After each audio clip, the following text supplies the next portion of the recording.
Hi guys, my name is Sandiswa and welcome to my channel Tax Shelter. If you are new here, we simplify tax here for small businesses and individuals. If you are returning, it would be nice if you could subscribe, please. Yeah, it helps the channel and it also helps me get the information to more people. So yes, please do that right now if you haven't done it. Otherwise, welcome to another video. Okay, so today I am going to be talking about how the foreign employment income exemption works, right? So it is no secret that South Africa has a very high unemployment rate, especially for the young people.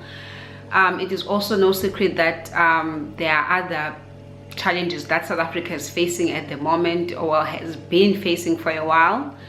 So it is no surprise that more and more people are seeking employment outside of South Africa, especially skilled people.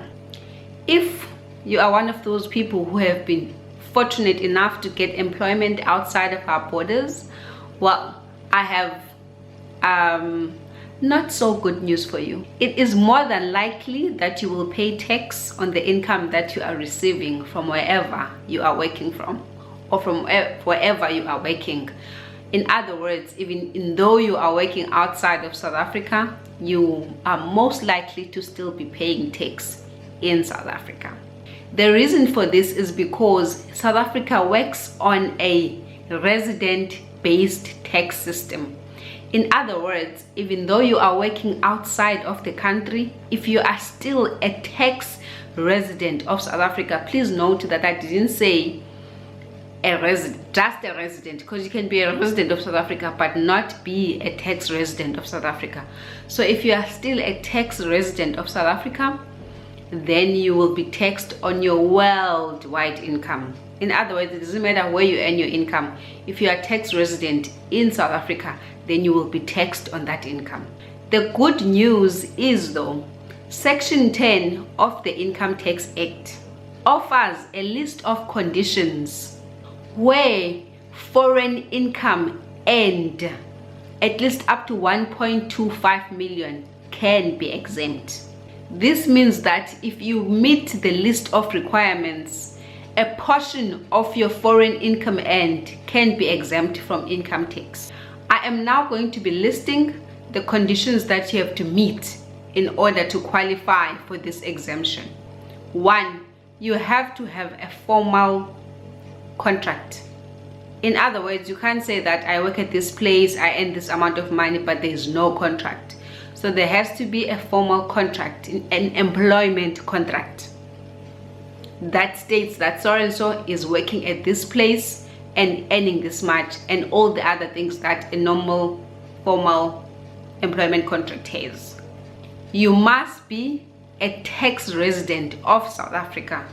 In other words, it's not enough that you're a resident of South Africa, but you must be a tax resident of South Africa.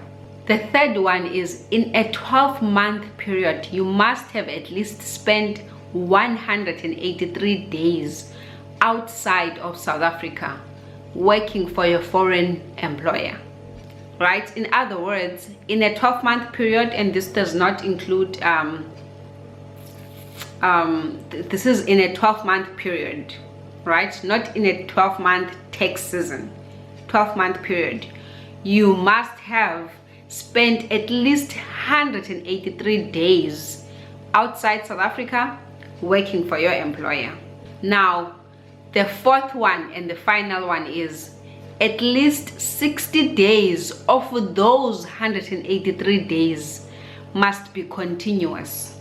So in other words, in the 365 days in a 12-month period, 183 of those must have been spent outside South Africa working for your employer, right? So that 183 can be at any time, right? But then at least 60 days of those 183 must be continuous. So 60 days is more or less 2 months, right? So at least 2 months of that 12-month period, you must have been outside of the country continuously. So in other words, if your 183 days is made up of maybe 30 days, 30 days, 30 days and whatever, then you might not qualify. So in other words, in that 12-month period, you must have been outside South Africa working for your employer for a continuous 60 days or for a continuous 2 months. I really hope these requirements make sense for people who are working outside South Africa. Also, I would recommend that if you still find these requirements confusing, then consult a tax practitioner to help you to help you with your return in order to determine whether or not you qualify for this or you don't qualify, etc. And another thing that's very important is you have to make sure that when you're submitting your return, there are certain tick boxes you make when you're answering the quiz in order to make sure that you are able to claim for this exemption. In other words, it doesn't happen automatically. That is why I do advise people at one point or another to then consult a professional that knows how to go about doing this, right? Now I am done with this video. That is all for me today. I would like for you to please like it and subscribe. This helps the channel to grow and to reach more people and hopefully even be monetized. Who knows? But I would appreciate it if you then liked and subscribed. All right, then. Thank you.